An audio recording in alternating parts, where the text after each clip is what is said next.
How we doing, team? And welcome back to a brand new Simply Sport pod. Today, I am joined by my guest from the last podcast episode that we did, the Simply podcast, the general one, the one where we talk about pretty much anything. You can catch that on YouTube, Spotify, whatever you get your podcasts on. And my guest today is none other than Remy. Remy, how we doing today? Absolutely fantastic as always, man. Amazing. And this is the Simply Sport pod. So this is all matters focused around sport. And what a week we've had on sport. There's been lots that have happened. Lots of big controversial moments, lots of interesting events, and into some events as well, the likes of the rugby, the start of the F1, the first race of the season. Wow, what a start that was. And then obviously some interesting events obviously always happen in football, which we're going to cover later on in this show as well. But this is also a show in which we also invite anyone onto the show. We also do live phone-ins, so if anyone's wanting to get involved in the phone, that's also live on Twitch at the moment. Please feel free to jump in the Discord, get yourself in the waiting room, and we'll get you involved later in the show. But first topic we're going to be covering today is going to be the F1, the start of a brand new season. First race after that controversial incident at Abu Dhabi. I'm not going to ask Remy for his opinions on that one because I already know his opinions on that one because he is a massive Lewis. No, he's a massive Lewis Hamilton fan, and I like Verstappen. So clearly we were never going to agree on this one. So there's just no point covering that at all. But listen, this race was not full of boringness. This was full of controversy. Well, not controversy, more like kind of dynamic racing. There was lots that happened. It was a really entertaining race. Yeah, it was. I tell you what, that fight between Verstappen and Leclerc. Oh, that was unreal. It's just constant. Every turn, like every lap, it was almost like the same thing. Verstappen made his move, and then Leclerc just bided his time and took him on turn 4 every bloody time. But yeah, it was carbon copy. But he gave me vibes of kind of that Perez on Hamilton in Abu Dhabi. Like that was just. Yeah. Honestly, it was just, I didn't expect it, but I loved what I was seeing. I also, when Max got that lock up, I was just like, oh, he could have just like not locked up and kept that going, I don't know, because of how aggressive his driving style is, and you clearly see it with the method and like the tactics he used to overtake Leclerc. Like, yes, he did. Like Leclerc did fight back and take that pole position back every time, but you can see with that aggressive style, like all Leclerc had to do was sit back and wait for him to make that mistake, which he inevitably did. Unfortunately, he did have it was an electronics failure. What was it? Yeah, it was issue with the steering, and I think it was like the engine or something like that as well. But it was the steering that they reported the issues with, which led to him not having to bunk out the race. Which, you know what, it wasn't like he was on his last lap like Perez. Like that one, I was very gutted about. Yeah. Like I feel like even though those that don't like Red Bull usually still like Perez. Hamilton podium. Say that again. Hamilton podium. I'm all about it. Don't get me wrong. I mean, let's face it. Mercedes were miles. Hamilton would have. Miles I think Hamilton would have overtaken and gotten in. Well, it's hard because. Yes, the Red Bull car is so far ahead of Mercedes right now, but you can't deny the level of class Hamilton is above a driver like Perez. I would have said that. There's a reason Verstappen and Hamilton are like so far ahead of the pack. Well, Leclerc obviously winning the first race of the season, but in terms of raw skill, I don't know if Leclerc is. I don't know. I think Ferrari this season have the best driver pairing out of all the teams. I feel like they've got two drivers that properly are both. But can they be consistent? Look at how many times they've been rife with engine problems, failures, DNFs. That is obviously. But I mean, you look at Monaco last season for Leclerc when he was on pole and then had to. That was gutting for him. A home race, pole position in his home race, and a track that is all about like track position. Honestly, I felt so gutted for him, but he was he was well deserving of it though, despite the fact that I do think he would have beaten if Verstappen hadn't had the failure. I still think Leclerc would have beaten him. Yeah, I think so as well. I don't think Hamilton would have got the third If Uh, Verstappen was still in, I don't think Hamilton would have got the third just I, because of I how don't think he good would have Verstappen taken is. overtaken Perez just because the car just seemed that far behind. Like Hamilton only really started getting into Perez's backside when the car actually started having problems. Yeah, Uh, I don't know, because it sort of takes me back to when Hamilton was at McLaren. Like, he seemed mm. to get the best out of that piece of I've, bad car. I think you've also got to take into account as well the fact that like you look at the table, right? And I'm gonna double check this again, right? Because I'm about to make a statement and I need to make sure it's accurate. So if you take out the DNFs, all the what's it, 1, 2, 3, 4, 5, yeah. So bottom 5 cars all have Mercedes engines in them, right? Oh, So that is the Aston Martin's got a Mercedes engine, Williams have got Mercedes engines, and McLaren have got Mercedes engines in them. And all bottom 5 have Mercedes engines in them, which kind of leads up to why Mercedes are having so many problems, yeah. that they can't seem to work out the issues. So this was a point that was made live on the race at the time, and I was like, wow, that is actually a very good point. Obviously Sebastian Vettel wasn't involved, but I'll Yeah. tell you that probably one of the biggest surprises of the whole week was the bottom 6. No, because Haas are That's not Honda. no, the Ferrari. What? Oh, Yeah, wait. because I thought AlphaTauri. No, AlphaTauri's Red Bull's B team, there's 4 I think. drivers there. Oh wait, no, it would be no, because they no included what's his face? They had it's somebody that just jumped in for Hulkenberg, is it? Oh no, Hulkenberg. I can't remember how you pronounce his name. But yeah, they had him in to stand in for the race, and he would have been about there as well. But yeah, one of the biggest the stories for me, other than Leclerc winning second best, is Kevin Magnussen in a Haas getting Yeah. fifth, getting fifth. Like what? In a Haas?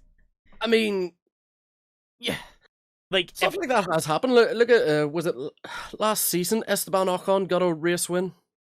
mm, Like, strange things can happen. Like, yeah, sometimes like the but chips may let's just face fall it, where they that are. partially came from like that was the Hungary race, and that was where Bottas took out both the Red Bulls like straight away from the first corner. He literally Oh like yeah. Agent Bottas has just decided, no, let me help Hamilton in every single way possible. Let me just take out both the Red Bulls on the first corner. I mean, listen, right?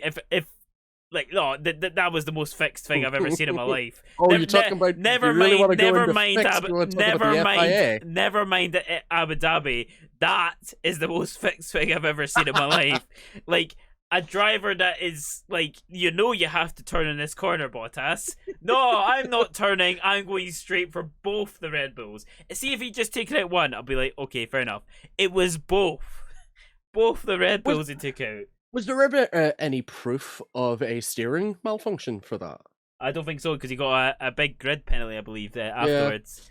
Well, Verstappen got a big grid penalty. He didn't finish the race. Oh yeah, jeez, oh man. I mean, that was like I didn't see the Obviously, end of the race. I never want to see a driver get injured. I never want to see that. But I don't mind seeing Verstappen's like car fail. You know what? It's a hard one as well because I felt for Gasly as well because I felt Gasly was having a good race as well. I mean, Yuki Tsunoda in 8th place as well. AlphaTauri, don't know. It's gonna be hard to see how that car does this. I thought Alpine was really struggling at the start, but they seem to have made up the places afterwards. After all the problems and whatnot, and Bottas as well was doing really well in that race as well. He seemed to keep. He was right on Hamilton at one point. Kept him back for quite a bit, but overall, I mean, George Russell was also quite good in that race as well. I think people might forget that. Like overall, he through practice and qualifying, Russell was better than Hamilton. Yeah. So it's consistently ahead of him. I mean, it's a good showing for Mercedes going into the future. I mean, also don't forget that there's 2 different engineering teams for both Hamilton and Russell's car. Yeah. And they don't necessarily always share and trade information out because it is like, to me, it's not a team sport. It's an individual sport. You just play for a team individually, in my opinion. Yeah, I mean, listen, it made for a very interesting race weekend. I think we could all agree that if we are going to see more of that kind of racing throughout the season, then we're all for it. Do you know one Absolutely. thing I oddly look forward to, being a massive Hamilton fan, him retiring so I can go back to supporting Ferrari. You know what? It was good seeing. I'm not gonna lie, they have the best looking car in the grid. I think Uh, it's too dark. Let's I see. think it's too dark for a I think Ferrari. my one of my favorite colorways because of Jordan is red and Red black. and black. Yeah, Yeah. So I have a few of them myself. yes. So it just kind of shows, doesn't it? It's like the red Yeah. going into the black. It's just it's so clean. I love it. I just do wish it was a bit more of a, proper Scuderia Ferrari Mm. red than it just seems too deep for me. It's an odd nitpick to pull out of like the race. I don't want to discredit Leclerc or Yeah. Sainz in any way, but it doesn't look like a Ferrari to me. Especially like growing up with Schumacher and stuff like that. Yeah, Fernando I Alonso, do Kimi get what you're saying. Raikkonen. I feel like, I mean, at the end of the day, these things are going to evolve whether we like Oh it or yeah, not. And I feel that car just honestly for me is the best looking car in the grid. Only second, only car that's like gets to second for me is the McLaren. Despite the fact it's got loads of sponsors on it, I feel the way that they've done it is actually really clean. And I love, and I I'm not can gonna agree lie, to that. I'm not gonna lie, I love the chrome wheels as well. I think that was that's a gap that no one's thought of sponsoring on, and there they go, they just thought of it. One thing I'm very happy to see, Mercedes back as the silver arrow. Nah, Like, it just never felt right being in the black. I understand why it was done, and fair play. I support their whatever thing they were trying to go for, but it's the silver arrows. It's just the car. It's different levels when it's you got that silver bullet passing you. Well, he didn't pass much, but you know what I No, mean. he didn't, because Mercedes were not. We're It's gonna be interesting as well because they've got it's a Saudi Arabia next, I think it is. Do you think though Mercedes can pull it back, because they've proven in the past that Not in a they've gotten weekend. some of the best. I think it's No, gonna take not in a another. weekend. Like 2-3 races. Yeah, 2-3 races. Yeah, because like listen, all teams say either tweak with their cars or whatnot, and for the better or the worst. In those weeks, so there will be like small changes. Obviously, they can't make big changes, but there'll be small changes made, and they'll find a way. Mercedes always find a way. They always do. It'd be interesting to see how much Leclerc actually competes in terms of actually going for I the think championship. Ferrari have absolutely nailed it so far. Oh, absolutely. But the problem is, see if it wasn't for Haas as well. See if Haas weren't performing, I'd be like, oh, maybe it was a bit of a fluke, like a bit of a one-off. But the fact that Kevin Magnussen's in fifth with a Haas with the same engine as Ferrari, is in a Ferrari engine. Honestly, just blows my mind, and like clearly Ferrari have nailed it. I was speaking to a work colleague, and he was saying there must be cheating, there must be something going on there, and I was just like, mate, are you feeling it right? Yeah, you're right. Like, geez, oh man, is it just call people cheats just because they're doing well? I mean, listen, it's all in the competition, and it's going to be for very interesting racing going forward. But yeah, you know what? That's our F1 kind of roundup there. We're gonna move on to another sport as well at a moment. We're gonna move on to the Six Nations, which is one of the reasons why I've also brought Remy on to kind of give a little bit more information. A lot of you maybe don't watch the Six Nations, but I feel like it's maybe an important sport to keep up to date with. It's a huge competition now, the Six Nations in the UK, especially here in Ireland, because even if you don't care about rugby, even if you don't care about sport, everyone turns up for the Ireland team in Six Nations. I'm not gonna lie, I love a day out at Murrayfield for Scotland rugby. Rugby, partially because of the amount of food. Always there's so much food on offer. Like Jesus, foodie scran does not compare to rugby grub. It just doesn't. I mean, well, I would agree with that. I mean, like I've been. I've had some cheap meat pies and football stadiums. Oh, jeez. I mean, like, in fairness, I would say one of the biggest benefits, obviously, between like rugby and football, you can't drink alcohol in the stadium at football games in Scotland, but you can at rugby games in Scotland. Ooh. That's I obviously a think nice, that's interesting more change. because I don't want to say it's a better class of fan. I think it's a different kind of fan It's in a it, sense it because it's you don't so get it the is same solely violence. because of the old firm. Like Yeah. so it was because of a incident in Hampden years and years ago. Basically, there was like constant riots, so they just banned all alcohol from stadiums. So yeah, you You know can't. what? You shoot yourself in the foot, then you can't really complain. Yeah, it is what it is. I mean, there's been a lot of arguments to bring it back into stadiums, No, but it makes me if it it makes keeps me it like the safer. it makes me like the rugby a bit more. You know what? A rugby is a bit more of a day out. You know, you do the football is kind of you know what you do it week in week out. You don't do the rugby week in week out normally. Um, or at least I don't. And the Six Well, Nations, I would with Ulster and stuff like that. But yeah, that's if you've got a local team that you would support, I don't really have a local one. The nearest one to me is yeah. the But Glasgow Warriors. Really, when most people think rugby, they do think internationals because yeah. it's it's so diametrically different to football, where it's all about the local teams. You know, like Mm, Arsenal, like United, stuff like that. It's like the local big mm, teams. Whereas with rugby, it's always about the Six Nations, the mm, World Cup. It just because there aren't as many rugby fans in terms of the weekend week mm, out rugby league and rugby union. mm. It's a case of like it's it seems like it's smaller than it actually is Yeah. because so many people get invested into the sort of international and patriotic ties of like One thing I watching don't your like team about play. rugby, right, and this is just me because I love a scrap. So it is the fact that the fans are mixed. I don't like having fans mixed. I'm not gonna lie to you. I say I love a I love scrap. it. I don't scrap. I just don't like having the fans mixed personally. I like to have a section in the foot in the stand where you can shout your songs at. You know, I feel like it makes for a better atmosphere personally. Oh, see, I remember being over at when the Rugby World Cup was in England. I was at one of the Ireland games. It was actually the Mm-hmm. game we got beat and put out. It was by Argentina, Mm-hmm. but that wasn't an England World Cup, by the way. Like every single game Ireland played, like it didn't matter if there were away fans for the other team. Mm-hmm. The entire stadium was green. Like everyone was supporting Ireland. Like the Scottish and the Welsh were even Yeah. supporting Ireland. It was Mm-hmm. fantastic. But I remember standing next to this England fan. The entire match, we were howling at each other, and we were just giving each other dogs abuse. You know what we did after the match? We went and got a pint. Yeah. I don't think I could have done that after a football match. Yeah, I mean, you wouldn't do. I mean, I think that maybe comes with a different culture. But anyway, Mm. let's get back to the kind of Six Nations. Yes, soccer. Obviously, as a France won. Scotland, as from Scotland. I mean, I say Scotland fan. I am from Scotland. I am from the country of Scotland. You know, obviously Scotland always perform very well at the start of tournaments. They just seem to build up hype, and then they just kind of fall.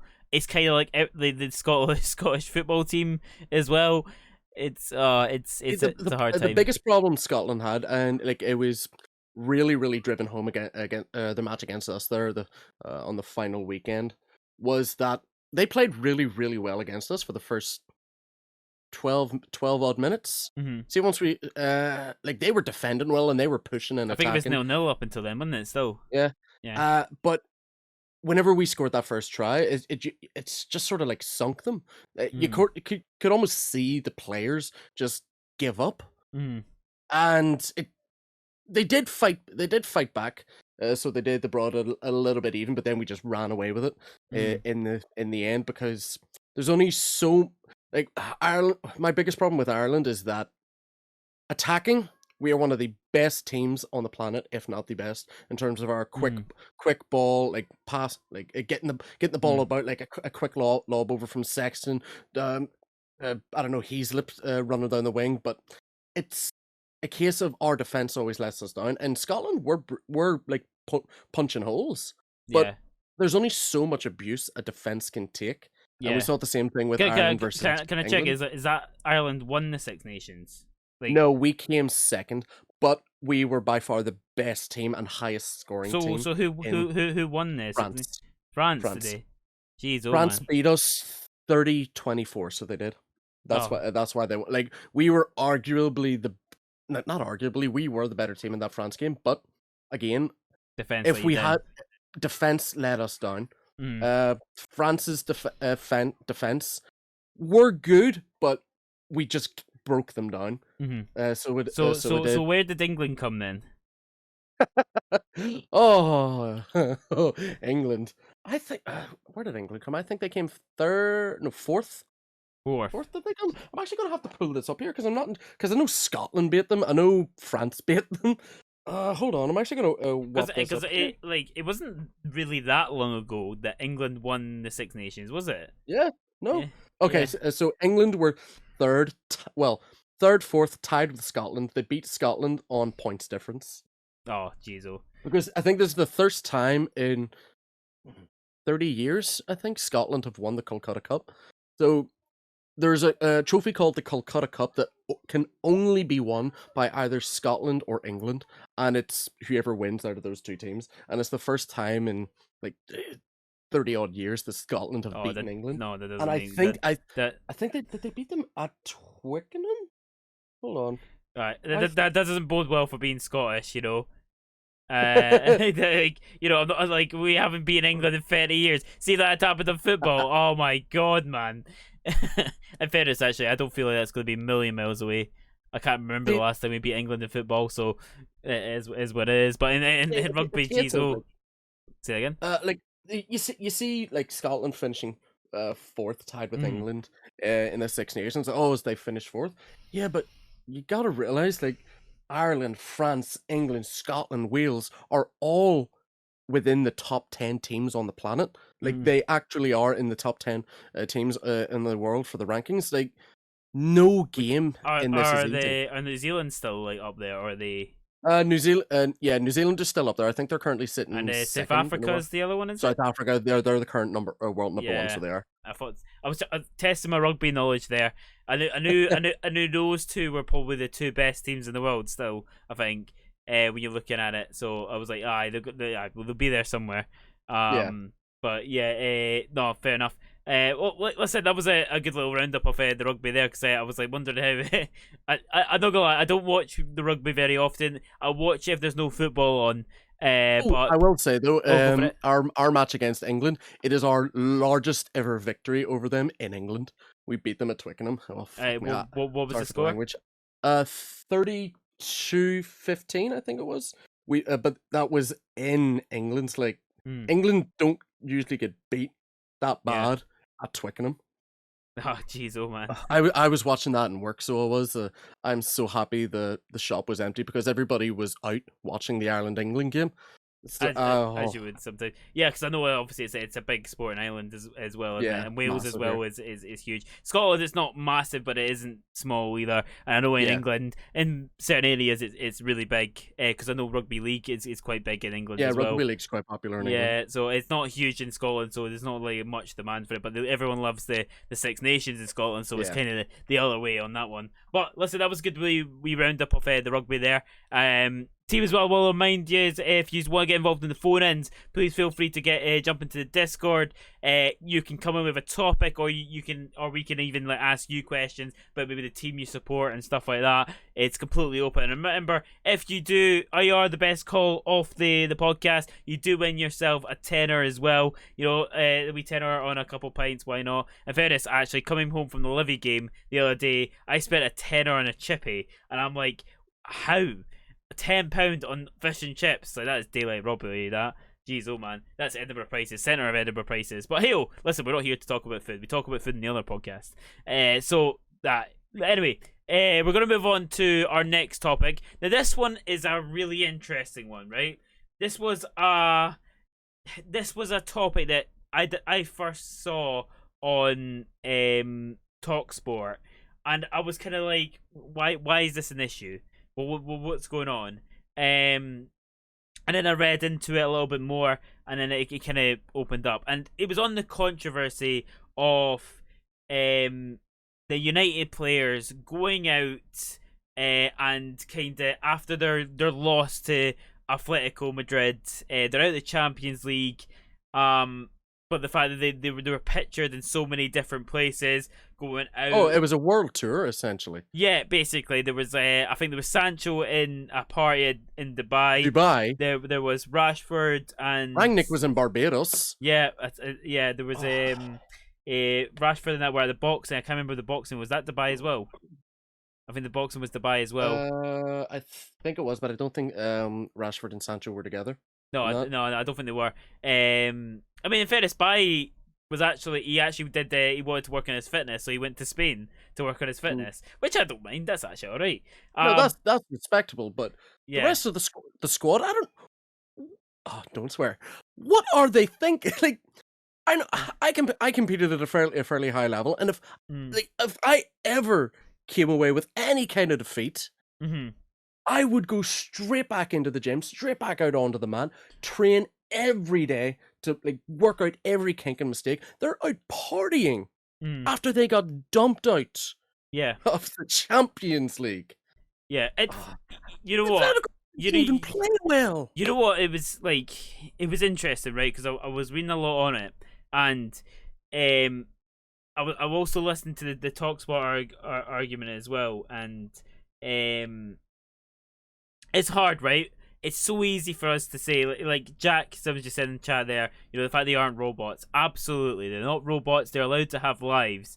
However, when you are absolutely, but you are. You have to remember that they are professional athletes at the top of their game in the biggest leagues on the biggest stage on the planet.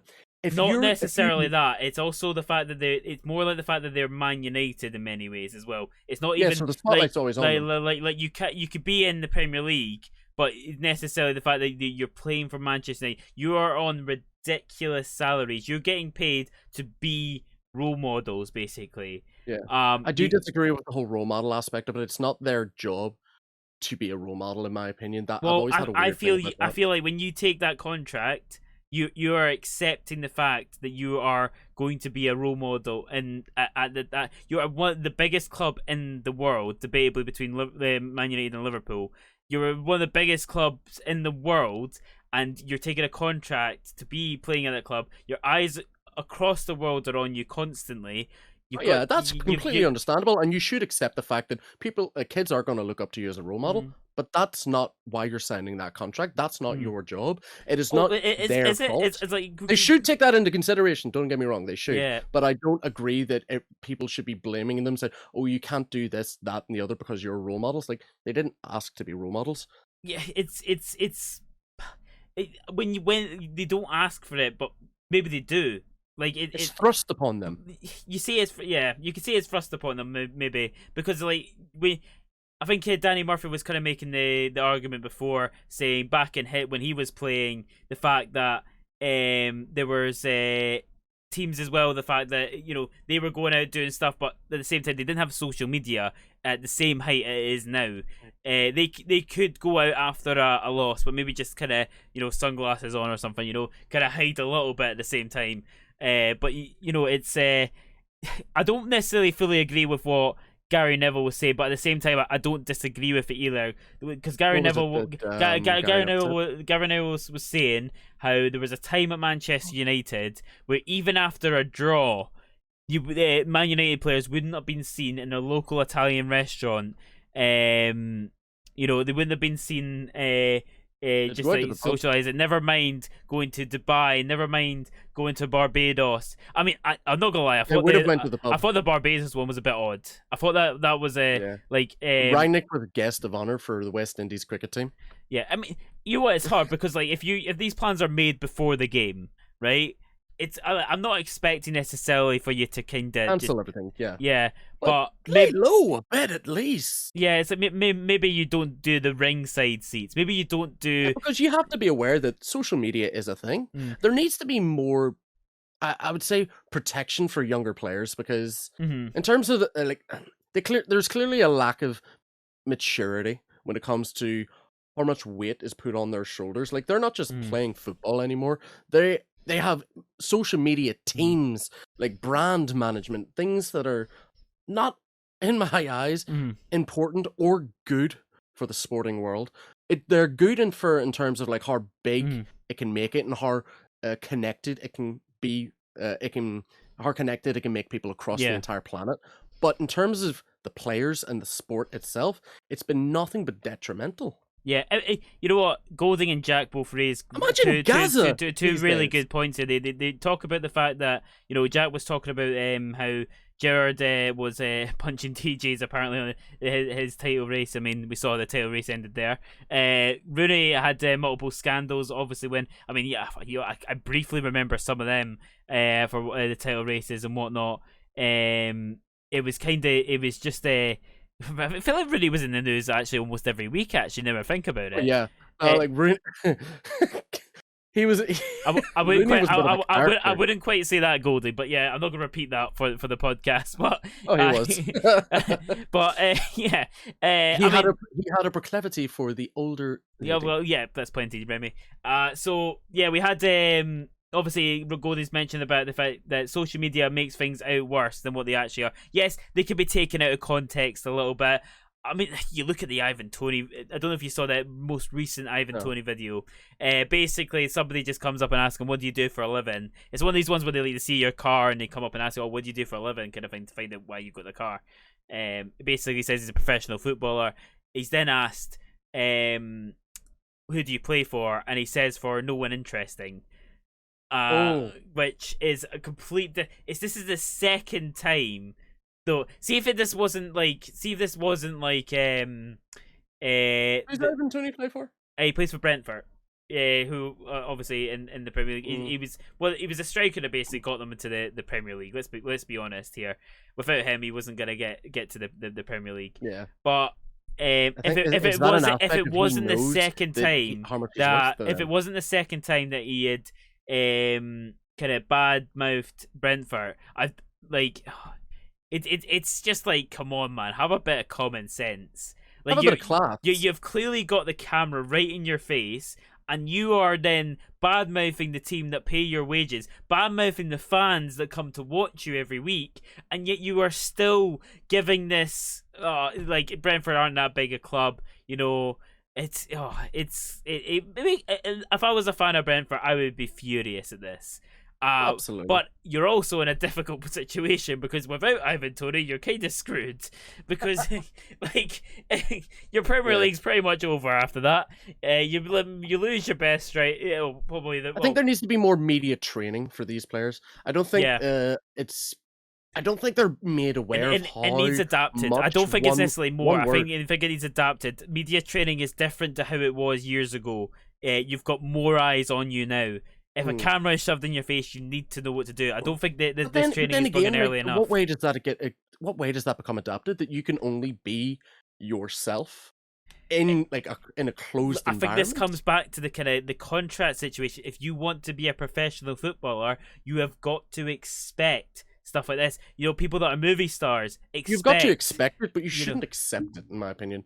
I do think how our athletes are treated is poor, but even by their own fans, it's atrocious at times. It is. Not to mention from the death threats to racial abuse, like some of the abuse these players have to put up with on a daily basis. I don't know if you remember during, I can't remember which game it was, but Pogba's house got burgled. Well, this was an issue that was raised again. I think it was Talksport. I heard it on. It might have been just Twitter. I heard it on.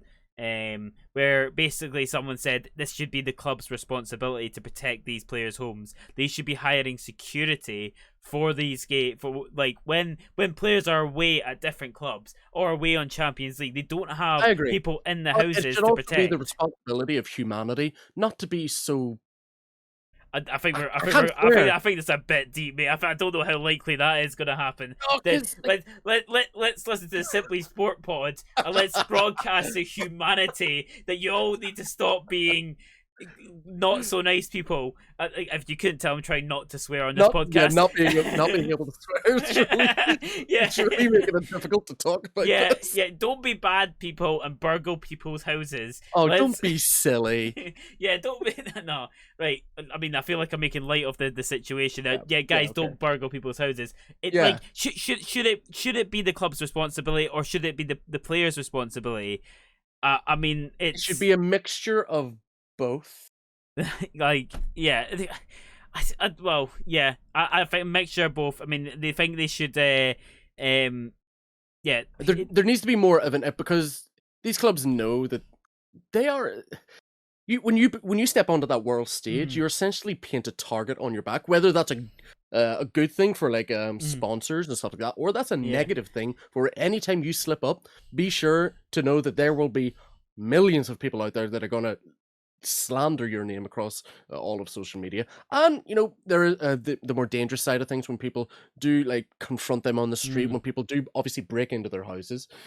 They need to be I made. think the one that that annoyed me almost the most was the Daniel Sturridge one. I don't know if you remember that one. It was where someone broke in. They didn't take anything. They took his dog, right? Oh, Yeah. Like that one was like he didn't even want like he was gonna pay a reward to get his dog back. He very well might have just been paying the people that took the dog in the first place, but he wanted the dog back, and it was just. Oh man, that's heartbreaking. That is low. Like, yeah, it's just that to break like, into someone's because house and take. yes, you can have an emotional attachment to like, oh, they stole my expensive watch, but it's like that's a pet. That's different. That's a real emotional bond. Like I can't imagine how heartbroken he would be, especially to know that they must have specifically chosen to take that animal instead of taking anything.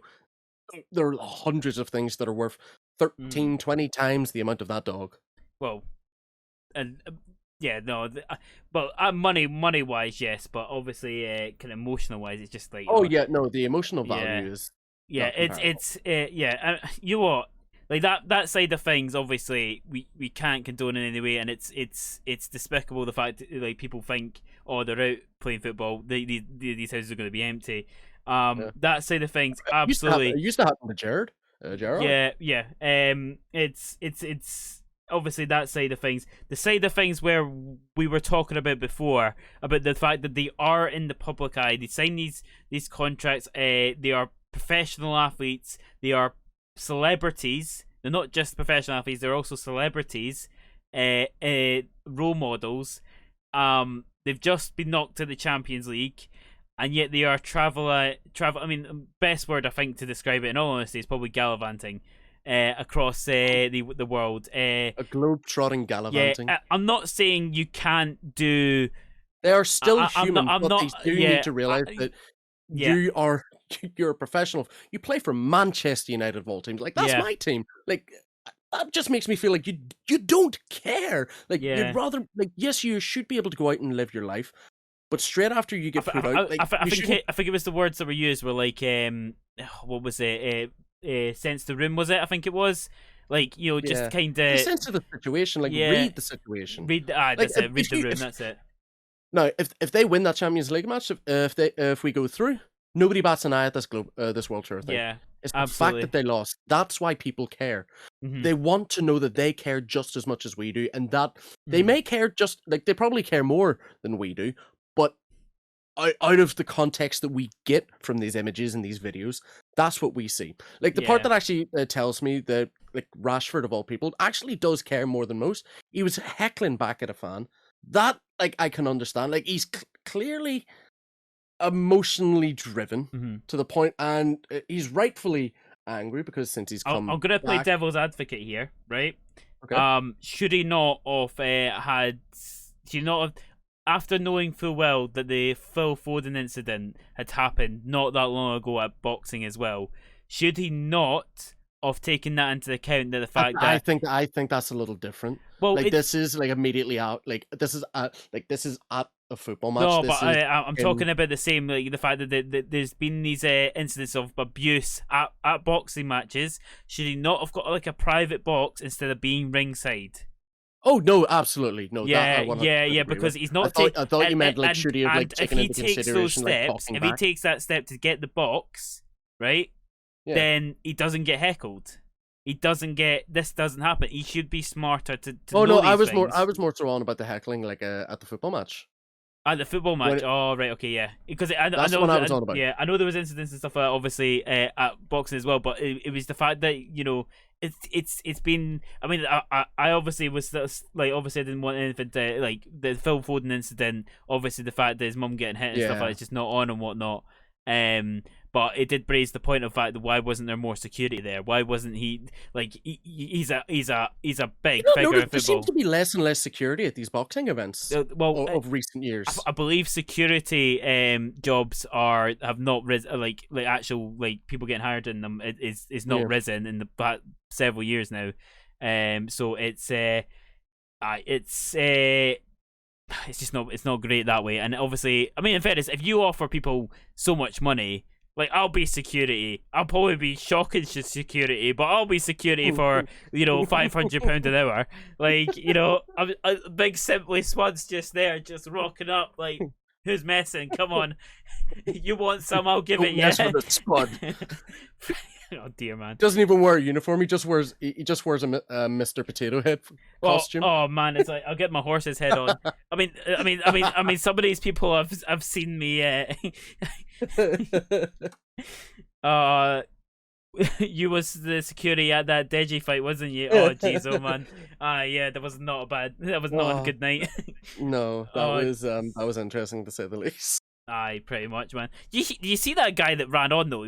I think he was shouting like his social media account or something. Like I kind of like briefly heard it or something like that, but I was like, oh well, I suppose if you're gonna... I'm sure if you go and watch a video playback of it or something, yeah, you can probably find a social, and he's probably gained a hell of a lot of followers because of it. Yeah, he took a shot and he probably hit, but I mean, actually, no. do we briefly talk about? I mean, I don't know if you saw it, but these is it what are they called? Is it Insulate Britain or something like that? The ones that are tackling like climate change and stuff like that. Yes, I seen that. Like the Harry Potter dude. Oh, sorry, Harry Potter did I? I mean, yeah, he had the glasses and stuff like that, and in fairness, he did not. He did not seem to care in the slightest. Did you see the entire there was a video or something like that he put on the social media? Yeah, I seen that. Like describing why and like the reason behind everything. Like he may truly believe in what he done, but I don't know. No. Okay, no. So this is the thing that was going about. I don't know if Andy has sent it to you or not, but he sent it to me. It's a picture of your fellow with Harry Potter and the Prisoner of Goodison Park. Jeez, oh man. But yeah, listen, it's I don't get why. It obviously started with the roadblocks, which was just sheer danger. Like that was just so dangerous. It was unbelievable. Yeah. The fact that like more people weren't hurt from that, I am shocked at, because they just sit in the middle of the road during like people like you're stopping the likes of ambulances and stuff like that. It's just like, come on, man. Like if you're gonna protest, that could be more for Everton season than bloody it was the fact, I just didn't get how the police were supporting this, right? Because you've got like that could genuinely kill people. The fact that they've got people could get hurt, and you also have to realize, like, causing these like. I mean, let's face it. That guy at the Everton match almost got hurt. Did you not see when they were trying to cut the thing off? The fact that he was going bright red. Yeah, his eyes were going and stuff like that. It's like, oh my god. But people were all talking about that. But do you not see there was a video of this whole situation of like from the fans' perspective. Some fella like just whipped out a knife. Oh man. Like front row, like at the pitch, like whipping, like I think it was like one of those stereotypical like mobster, and like here, say, like a stiletto, like flip up knife. Mm-hmm. It was like one of them, and he just like whips it out and like goes to like starts waving it at the stewards. Oh man. I don't know if that was like to give like here's a knife to cut it, or what that was about. Obviously, I don't know the context of something like that, but. A knife at a football match. I like, you know what's weird, right? I get pat down quite heavily at like every football game I go to, and I know why, because it's like I'm younger, and they'll think that maybe I'm carrying like flares and stuff like that. Yeah. But like, geez, I heard that one as well, Reese. They tried it at the West Ham Spurs. I didn't watch the game, so I didn't see that. But apparently, the Stewards managed to catch the guy beforehand. I mean, if you're trying at that stadium, good luck, because like that, they're like the Stewards are going to be on you before you get anywhere near the goal. But like, especially at a good team. That it's oh man. But here's hoping that doesn't continue. But I have a bad feeling it is. But But see, the problem is with a lot of the people that are doing this, the whole insulated Britain thing. Yeah, They don't see the damage that they're actually doing. They think they're raising awareness for their cause, when really all they're doing is pissing a lot of people off yeah. and like eventually there's going to be like a violent retaliation to something like this. Mm. Like you need to realize, like dealing with like people on the road and like, yes, the average member of the public can be a bit heated and aggressive and stuff like that, depending on the situation. But we're talking Yeah, about a some of the football match videos here. you saw were ridiculous. But Yeah, yeah, like we know how passionate and mhm, like intense a yeah, football fan can get. Like yeah, any sports fan. Now imagine if that sports fan is just a little bit naturally aggressive and maybe short tempered. Like imagine if one of those insulated Britain people come up to that. Like people will start to get hurt. yeah. Right. Aye. So here's hoping it doesn't happen again. But listen, I have a feeling it might.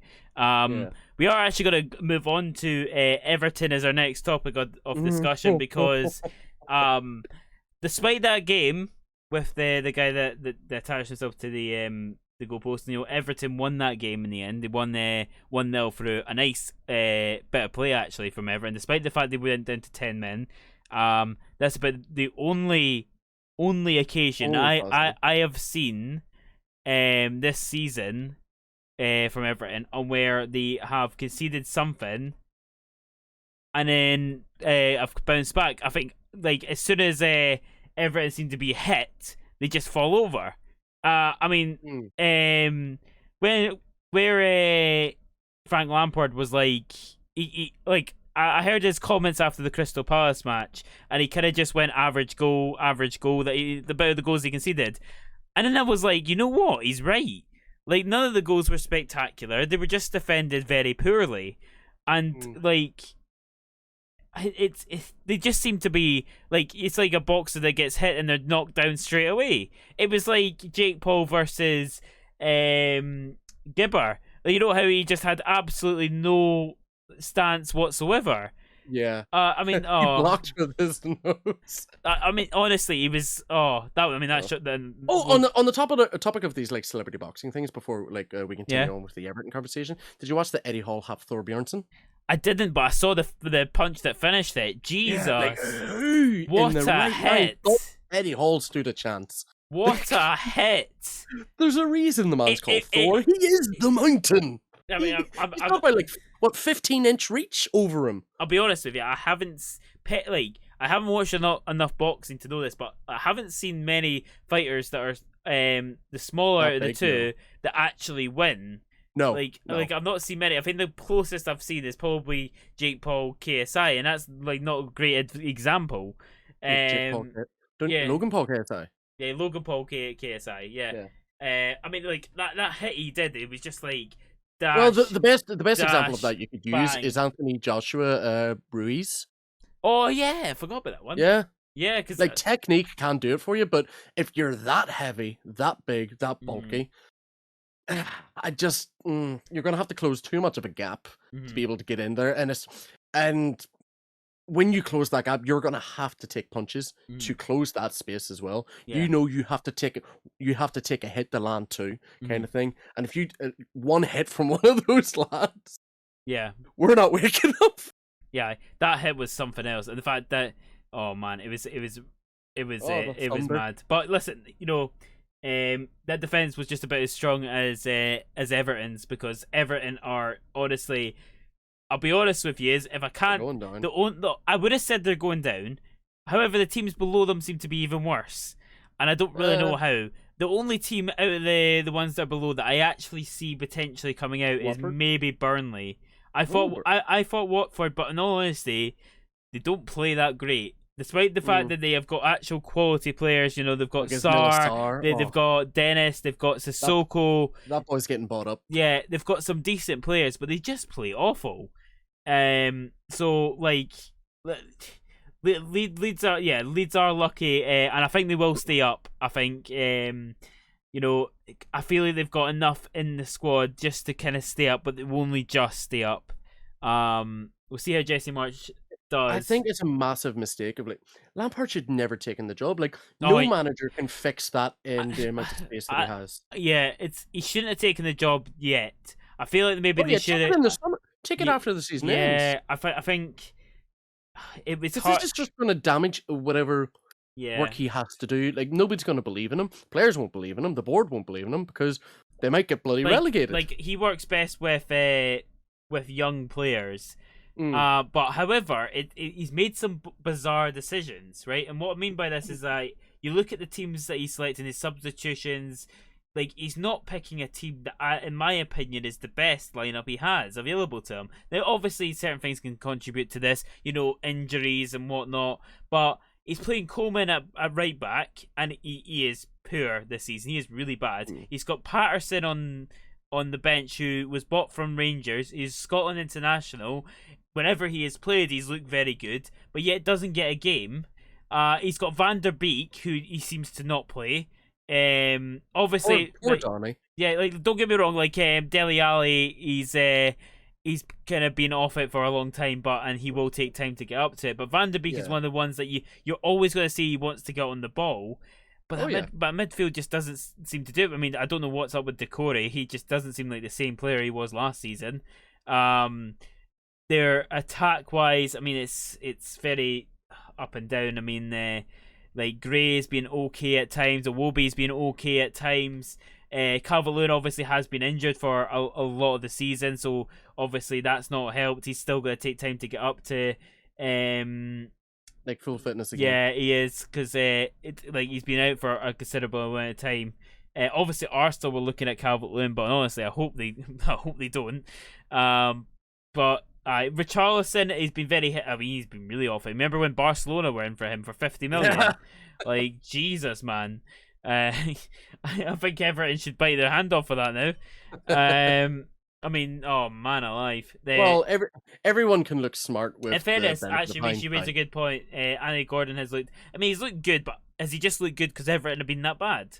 Like it's easy to look amazing when everything else around you. I mean, it's hard. I mean, so bad. I mean, you could raise the point as well when you look at the likes of Saka for Arsenal. I mean, that Arsenal team was awful, but then Saka played amazing, and he's kind of continued that as the teams got better. So maybe he just needs a better team around him, and he'll get better as well.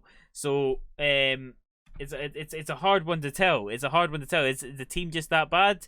I mean, one thing they need to improve on is the defense. I mean, Keane, who Jack pointed out before, was at Man United before, went to Burnley, did really well at Burnley, got bought at Everton. Loads of teams were looking at Keane, wanting him to sign for them, and I think if they look at him now, it's like, nah, I'm good. They don't really want to. No, I'm good. I don't need him. Yeah, Keane's just not at it at all. Pickford's got tiny arms, so no. Like, I mean, in my opinion, I feel like that is the oddest insult I've ever heard for. How have you not heard that? He's got T-Rex arms. That's the one biggest insult that everyone keeps going for Pickford on. His reach is not that great. No, I genuinely haven't heard that. Yeah, well, I'm surprised about that. I mean, someone took why would I pay much attention to Everton? Yeah, I mean, no offense to Everton fans. I feel like Ramsdale should be.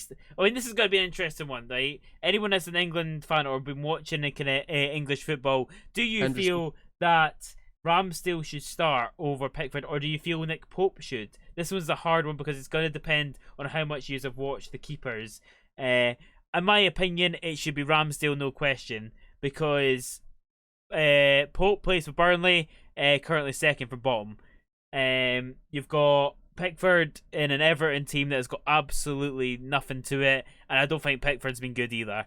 I think Ramsdale's been the best performing keeper in the league. The issue you have is Pickford is good for England. This is where it gets difficult.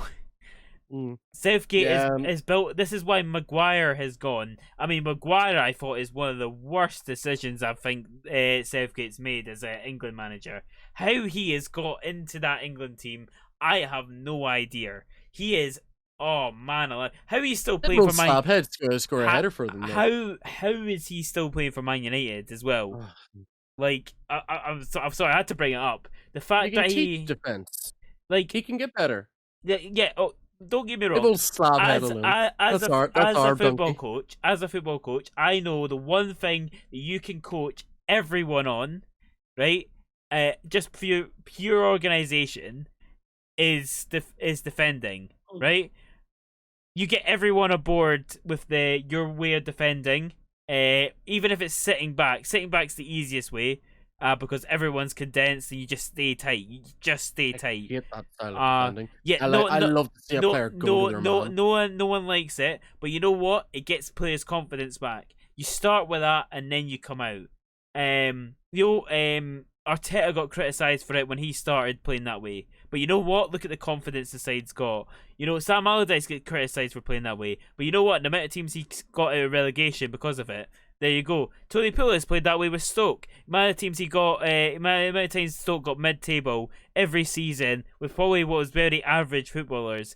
It's amazing as well. You know, it's a proven method that It's it a proven works. method. Yeah, if you're a hard team to break down, then Yeah. any one goal can nick a game. I mean, Burnley. It's not worked for them this season because they've tried to do what Stoke tried to do, where they try and branch out with the players that they buy, and Burnley is kind of backfired a bit.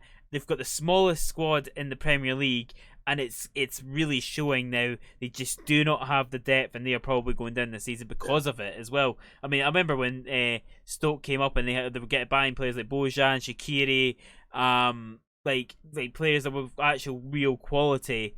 I mean, when Shaqiri went to Stoke, that was one of the weirdest transfers I think I've ever seen. Yeah, the Champions League winning Did he player. go directly from?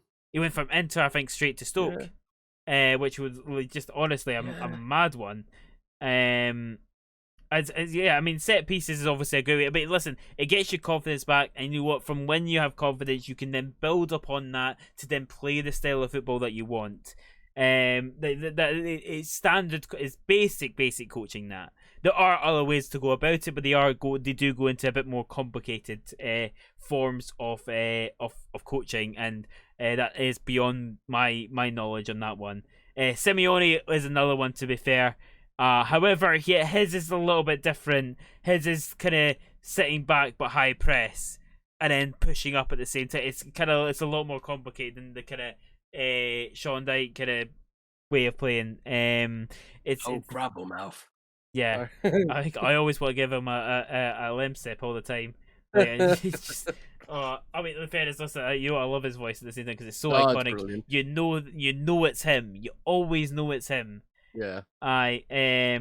So yeah, no, listen, that's yeah. I mean, we'll wait and see. I mean, that for me, that's what Everton need to do. They need to do that kind of defending to get out of their position. A bit, but he hates Simeone ball. It clearly bloody worked against us.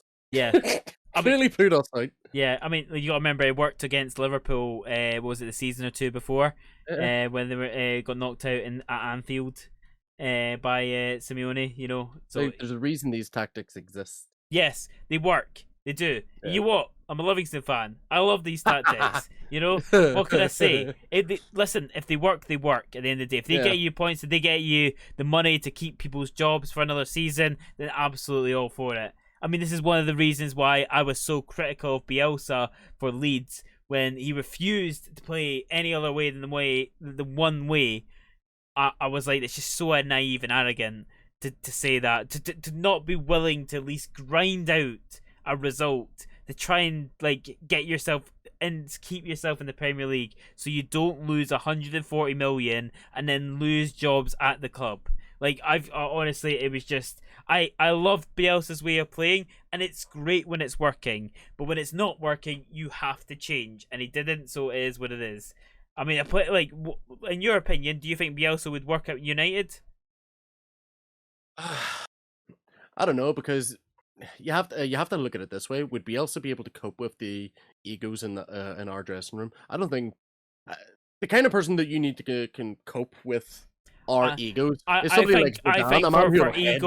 think for egos, he would absolutely do it. I think he's that kind of manager. Because he has such a huge ego. In terms of like not refusing to switch up the style of play. If you need to have confidence in yourself, but you need to have that wherewithal to know that, okay, I'm in charge, and it's not because, I'm paid to be in charge, but it's because I am the one who decides who runs this teams. If you guys don't like it, you aren't bloody playing. I don't think he has it not to play a Ronaldo, not to play a Pogba, not to play £80 million Maguire. Oh yeah, it's like the fact Maguire still plays for me. Honestly, It's because of the price tag. The board wants him to play. It's the board might want to play, but he's currently losing the money, so it's a pure business decision in that sense as well. Should train up if Maguire plays every game until the end of the season, United are not getting top 4. I don't think they'll even get top 5 at this rate if he still plays every season. I think we'll get Europa League. I don't think we're going to get the Champions League football. Yeah, if you drop him, you've got a chance. I think. Which is going to be, if this happens, Ronaldo has to leave. It's like not because he's no. He will not want to play in the Europa League. That's what I mean. Right, okay, I get what you mean. That's what I mean. Like, Ronaldo does not belong in any other European competition but the Champions League. I may have my problems with the guy, but he does not deserve to be in the Europa League. Yeah, that's what I meant. I had to explain that. We say that, right? But he could then tick that trophy off. Yeah. It is one that he's never won, because he's never been in a team bad enough to be in the bloody Europa League. Ronaldo in the Conference League, says Golding. Vamos! So I can see him wearing the Scunthorpe jersey now. Oh, absolutely, man. PSG lost 3-0 to Monaco yesterday, but yeah, go for Poch, I dare you. I mean, yeah. I don't know, like, why are people saying go for Poch? He can't do it in a Farmers League with Messi, Mbappe, and Neymar. Yeah, it's a hard one on that one because again the egos. Yeah, and on that one though, he's not in control of the team in any way. Well, I say in the way nobody ever would be. No, but no one is at PSG because the shareholders pick the team. It's not Pochettino. Like, he cannot drop Neymar, Mbappe, Hakimi, Messi. No, he can't. He can't drop any of them because the shareholders demand that they play every single game, even if they are not fully 100% fit.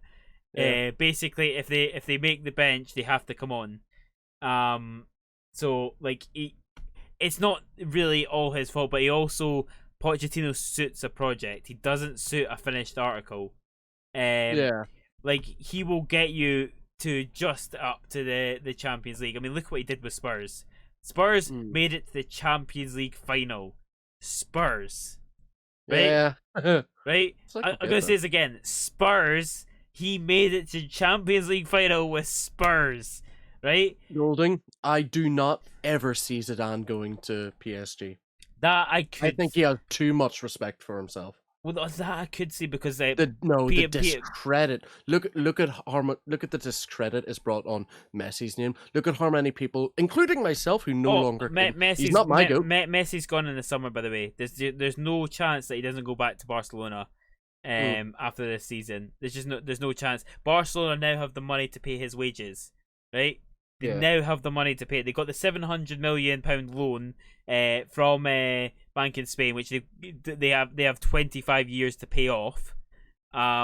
So he's going to Camp Nou. I mean, it's not just Camp Nou; it's Spotify Camp Nou. The money that Spotify brings in as well. Like, Jesus, man, he is going back there, 110%. Does that bring Barcelona back up to where they were? He's the Barcelona product. Yeah. I mean, Fergie once said it. Ronaldo can score a hat-trick on a stormy night in Stoke. Messi can't. Yeah. And I used to be, like, I know I have my problems with Ronaldo, and Messi used to be my GOAT, but not anymore. Yeah, absolutely not anymore. At the age of 37, scoring a hat-trick in the hardest league in the world. No, he is the greatest of all time. I don't like him, but he is the greatest of all time. Well, team, you know what? We've had a good little sport pod there. I'm going to end it there. Team as well, if you're wanting to get involved in the sport pod going forward, make sure you do check me out on twitch.tv/Simply Spud. Make sure you follow up. We are recording these more or less every Monday about 8 o'clock. So get yourself involved. Get yourself involved in the phone as well. We didn't have any this time, but it doesn't mean the next person can't jump in. It's a shame because the one person that jumped on in this one, they would have just won a tenner. Like, just by coming on. So Yep, it's a shame no one jumped in. Hey, is what it is. Oh, But damn it, Kyle. yeah, you know what? This was a really good one. I enjoyed it. Enjoyed having you on, Remy. It was good to have this another Oh, person to it bounce was a off. good crack. Yeah, definitely. We discussed a lot of topics, but team as well. If you're watching this on YouTube, let me know about what you think about any of the topics that we discussed on this podcast. Obviously, the chat got heavily involved and gave us their views on these ones, so it was obviously good to kind of bounce off there. But YouTube, Well, that's what you want. let me know as well what you thought. And if you're new around here, please do consider subscribing as well. It definitely helps out the channel, and also like the video. You know, why not? It's free. And if you're listening on this on Spotify, Apple Music, Amazon, you know, listening to any of your podcast devices, please do consider following the podcast as well. We do try and do 2 a week. It is a difficult one, but I do try and do 2 a week. So make sure you follow up for that. Usually about an hour as well. But listen, team, thank you so much for listening or watching the podcast. It means a lot. Adios.